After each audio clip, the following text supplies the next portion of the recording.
Welcome back to the channel. Welcome back to an episode of the Freshman 15 College Football Podcast with me, LP Cruz, talking college football in about 15 minutes, more or less. But tonight's a little bit different. So actually, you guys are walking into a recording of a double episode. So before this episode, me and Tyler talked about the disbandment of the the Pac-12 and what that means to the Big 12, the ACC, and all of college football. So if you guys want to check that out, hit the link right above my head to watch this video as well about that subject. But today is a episode long in the making, talking about is it talent or is it culture? What matters? What's most important in the NCAA? And overall, do systems matter? Do they make a difference? For those that don't know, Tyler and I talked about this subject a lot, and we've been planning this show for a while. I want to say since season 1 of the Freshman 15 podcast, we've talked about this subject and kind of wanted to put our thoughts together, kind of explain what do we feel is most important, having a great coach, a great culture, or having the most talent to kick ass on Saturdays. What's most important? What matters? What's the differential? So we wanted to kind of discuss and explain and give us our two thoughts. And also in the comment section, let us know. Are we right? Are we wrong? Do you agree? Disagree? Let's talk about it in the comments. But for now, welcome in Tyler. Talk about, is it the system or the players? Tyler, what is up, my dude? Not much. That last episode we just did was fun, but this one would be interesting because there's a lot that goes into it, whether it's system or raw talent. So I'm curious to see what how you come out on top of this. So man, really, so this whole project for us, I think, was like a magnum opus. I think when you and I sat down, kind of like the early stages of the podcast, before the first microphone session, before like the first pen to paper for a script, it was like, what did we want to talk about? Like we started the podcast, you know how TV shows have clip shows or whatever? Yeah. I talk about their highlights.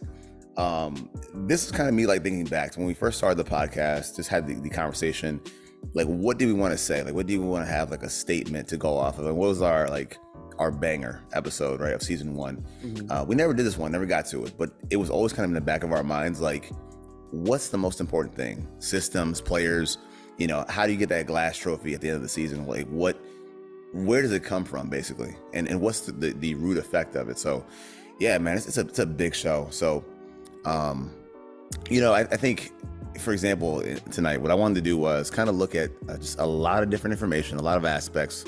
Hopefully in our conversation, we can kind of do that too, like both. Yeah. And so you have your answer, right? You have a belief, like you have your flag is planted in one side or one or the other. And for some people, I think in college football, it's a chicken versus egg theory that doesn't get talked about enough or doesn't get broken down enough. So what we're gonna do tonight is we're gonna have our stance on, is it the players or is it the system? And we're gonna kind of meet in the middle, maybe, or we're gonna kind of like lay out our thoughts before we come to a final conclusion. So what I'm gonna do tonight is, man, I'm gonna have you go ahead and lead the way, kind of like with your thesis statement, what you believe it to be. And then I'll come back with my thoughts on it. And we'll kind of wrap at the end. So sound good? Yep. All right, man, let's do it. So is it the players or is it the system? All right. So my belief is going to be it's a system. You see that with a bunch of different coaches throughout the years. You could go 30 years back. But the person that I'm going to focus on is Urban Meyer. Everyone knows Urban Meyer and the success that he's had. So 2021 to 2022, he goes to Bowling Green State University. First time head coach. They come out there. 2021, they're 2-9. Urban's first year, 8-3. Second year, 8-3, and they break into the top 20 for the national polls. He leaves there, goes to Utah. First undefeated season in Utah's history. They get a BCS bid. Pretty much de facto champions. Now, if you think about Bowling Green State University, my hometown, and then you think about Utah back in the early 2000s, 2003, 2004, 2005, those guys aren't ripe with a bunch of talent. But what you see is he brought in a certain system. He had the dual threat quarterback who can pass, but is always looking to run. So Josh Harris, Bowling Green State University. Josh Harris when he goes to Utah, who does he have? He has Alex Smith. Alex Smith turns out to be a very good player, has a long career in the NFL. So then he moves on from there. He goes to Florida. We know Florida's already enriched with talent. They have a couple scandals there, but that's besides the point. But takes them to 2 national championships, Oklahoma, Ohio State. And he runs the same exact system. He's basically running like, it's basically like a West Coast offense built in with run-oriented schemes built into it. So you have Tim Tebow in that offense. He's got the good receivers to go along with that. And then so he leaves Florida, takes a year off. He goes to Ohio State. Ohio State's coming out of a controversy. They're actually bad. The year before, they have Luke Fickell. He's actually bad. He inherits Braxton Miller, and I believe they go undefeated, or maybe they lose one game. I can't recall. So they have Braxton Miller, and then he moves on into JT Barrett and Kenny Guyton, and then you have Cardell Jones and Dwayne Haskins. Like those guys, and those teams are very good. They win a national championship. They go on. They beat Alabama. So you think about that, and those guys were very good college quarterbacks. So we think they're very good college quarterbacks. They run that system of his perfectly. We know how to disseminate the ball. We know how to pick apart a zone defense based on what they're giving us, and we know when to take our shots when we have to. Urban style, he's done it everywhere that he's gone. You move on from that, let's just say just those quarterbacks that, he had those great systems on. Where'd they go in the NFL? Where'd they go? Nowhere. Absolutely nowhere. Nowhere. System guy. Okay. That's what I was just going to say. That's why it's a system for me. So then you think about Lincoln Riley. Awesome offensive mind. And this is what kind of gives me like pause for Caleb Williams, because Baker Mayfield, most accurate quarterback in college football history. He walk on, he has a Heisman. Kyler Murray plays awesome under Lincoln Riley. Cool. Jalen Hurts took his team to the Super Bowl, but they're running a pseudo college offense for him. And now you have Caleb Williams, follows him from Oklahoma to USC. Now, it's a very quarterback-friendly system, air raid system with a little bit of run, the run-oriented built into it. And that's what gives me pause about that, because that is a very good system that he runs there. And those quarterbacks, they don't essentially make it out of there alive, because what's Baker Mayfield doing now? He's on his 5th team in 6 years, and Kyler Murray may be out in Arizona because he's got work ethic issues. And like I said, Jalen Hurts, props to him, top 10 quarterback in the NFL, but he's not the passer that you see from other guys from other colleges. So that's what my thing is like, it's system, because those guys can use that system with like subpar players and still become national champions. So here's kind of how I did it, because for most people, they're going to have a hard line in the stance, because if you're a fair, if you're a recruiter, like a big friend of the show, Tony Catalina, right? He was kind of, on the ground floor at Georgia, talking to players, recruiting players. So he knows the hustle of recruiting talent, what that means to a program. UGA especially, like he knows what that's all about. Then of course, you have the other side of the coaches or whatever. And then like bringing in players to kind of fit your needs, fit your systems that work out. So what I wanted to do was, I wanted to approach it more like I said before, we talked off air, like a research paper. I kind of do the homework, do the groundwork, really, before I decide to make a conclusion. I want to do it like almost a science fair project, where I have my controls, I have my variables, I have my information, but I have a conclusion that I want to stick by. So I wanted to approach it in a way of, to cue Patrick Walker, no C, the science of it, right? The science of what this is. So what I did was, I took a sample. Of the recruiting classes from 2014 to 2021. They say it takes about 2 years to see what you have in a class. And what I wanted to do was take a sample of 2014 to 2021. And I went through all these sources. Basically, I went through these aggregate sources online for every year, for 2014 through 2021. I went through Scout.com, 24/7, Rivals, Bleacher Report. I took all their information, all of their rankings of recruiting classes, and combined them to an average per year of the top 10 classes in the entire country for those 8 seasons. And here's kind of what I saw.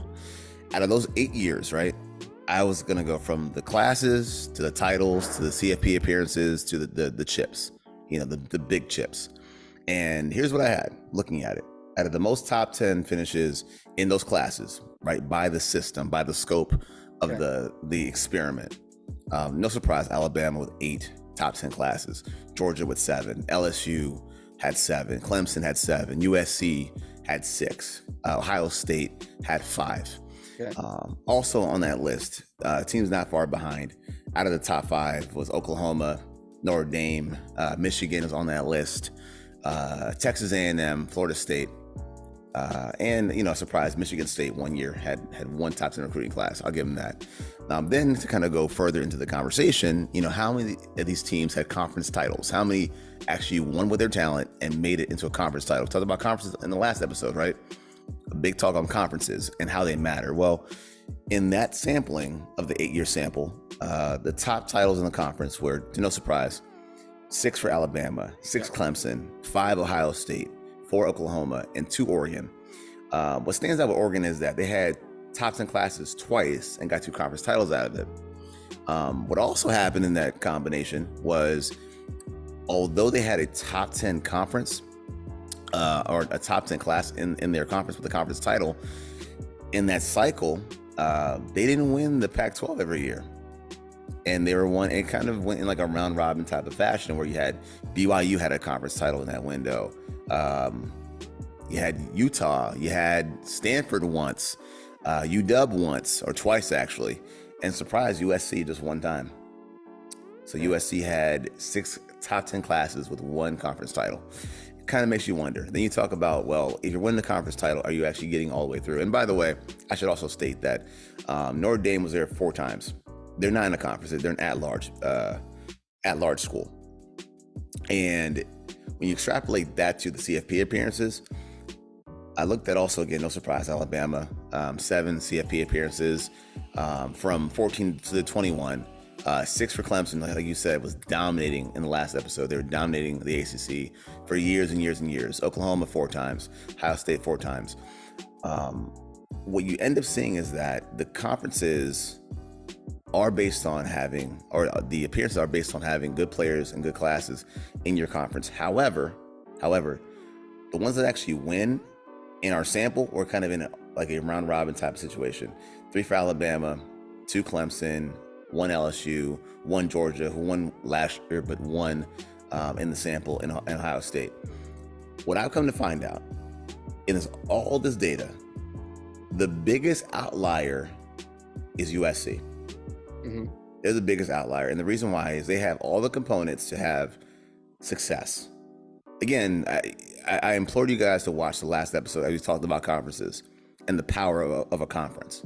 Because this is why this actually matters in my conclusion, is that with USC to have a top 10 class 6 times in 8 years and have 1 conference title, no appearances in the CFP, not one.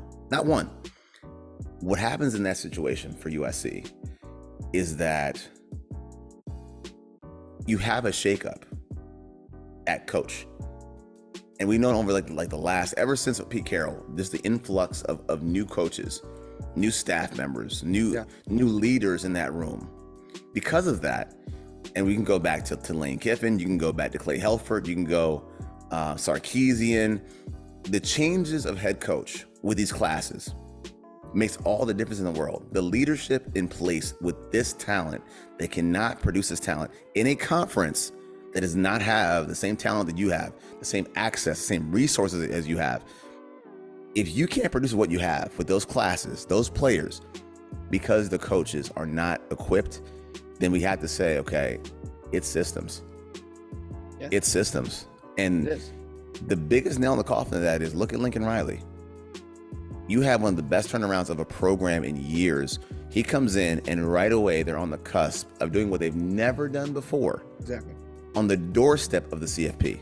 On the doorstep in 1 season. It's Urban Meyer-esque. Yeah. Almost the exact same thing. And I think that's the biggest differential. We can talk about the Alabamas and we can talk about all that. But guess what? Alabama was LSU.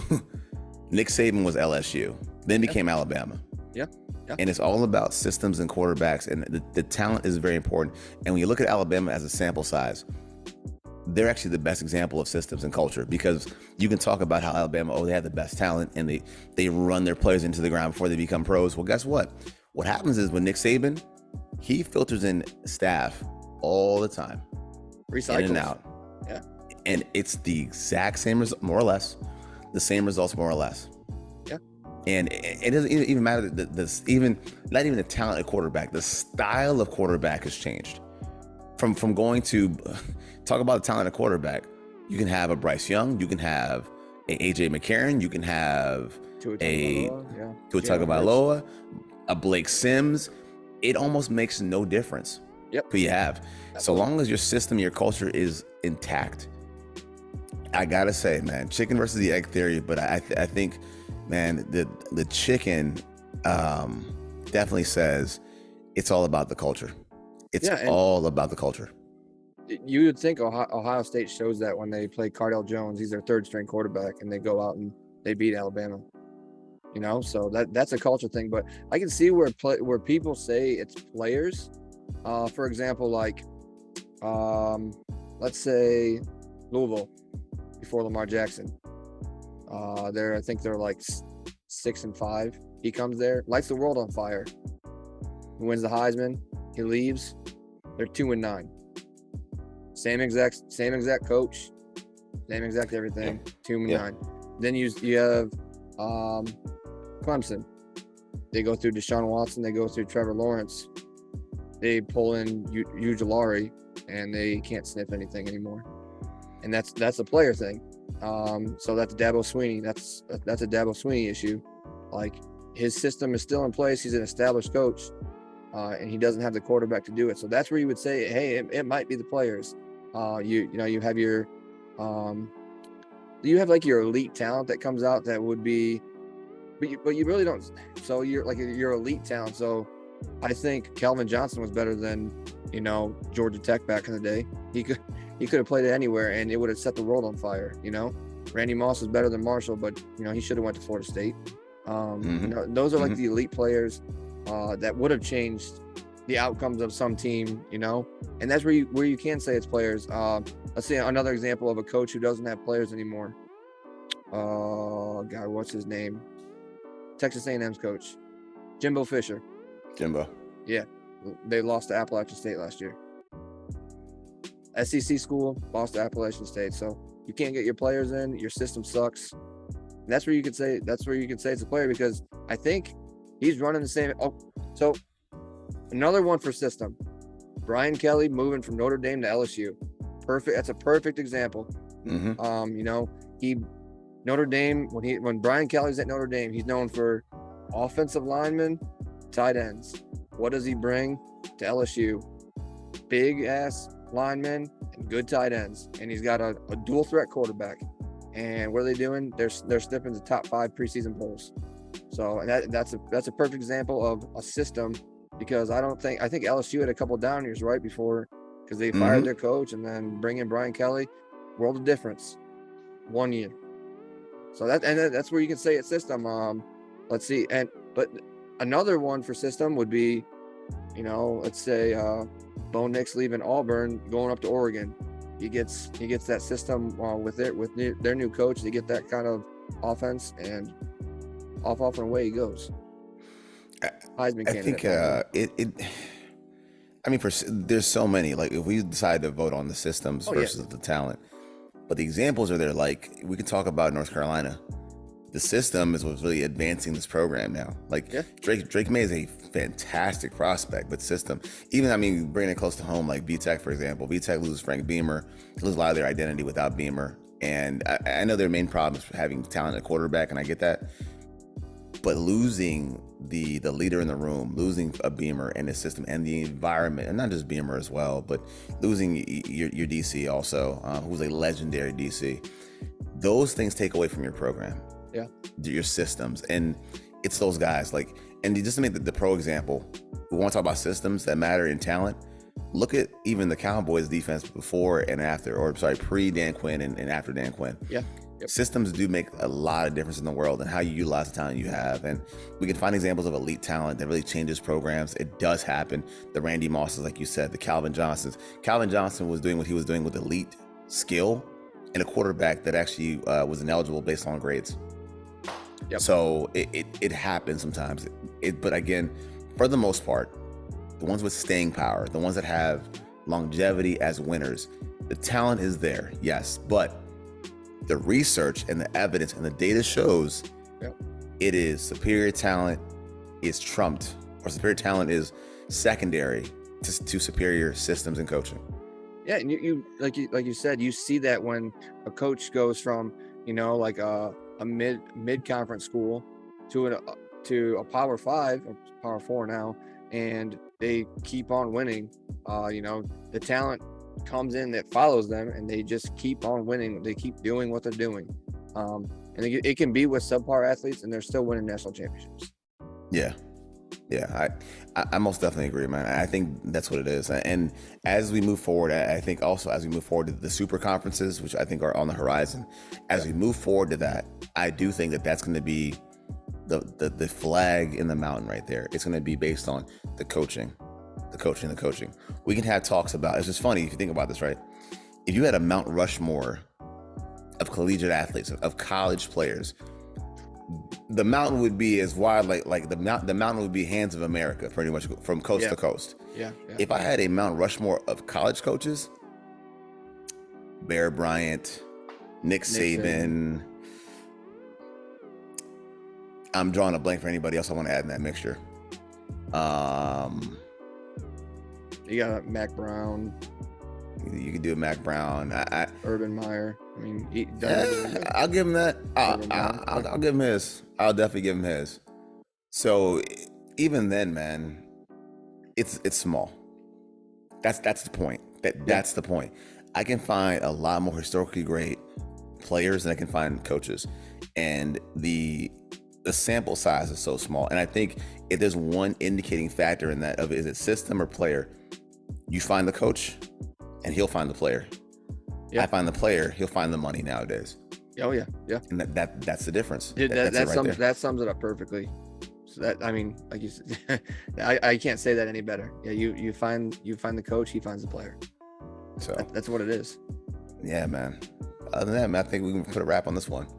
Yeah, I thought you were gonna combat me with my system. I thought you were gonna go a little bit with the players, but I'm glad you came. Man. I'm glad you came to the right side. But you don't have to look any farther than the past 20 years of who's been successful and who hasn't, who's risen to the top. And I mean, just like I said, Urban Meyer with Bowling Green in Utah. I mean, and then jumping Florida and he does it there. That's a no-brainer for me. It's a system. Nah, man. I mean, honestly, this is what the show is. It's research. It's facts in earnest, and it's facts over feelings. And if we agree, we do. If we don't believe we won't. Yeah. But that's the one, man. It's all about facts, all about doing the homework. And this is why we're here. But guys, once again, thanks for dropping in on the Freshman 15. Hit that like, hit that sub button. Of course, I can't say it enough, guys. If you like the content, definitely subscribe. Drop a thought in the comments. Are we off base? Are we on base? Do you have any more examples of it's the player, not the coach, or it's the coach and here's why? Let me know in the comment section. As always, guys, thanks for watching. You guys can follow me on Twitter at STQ Flight Crew, Tyler on Twitter at Cryptic Ghost 2. But thanks for watching. And as always, peace. Peace.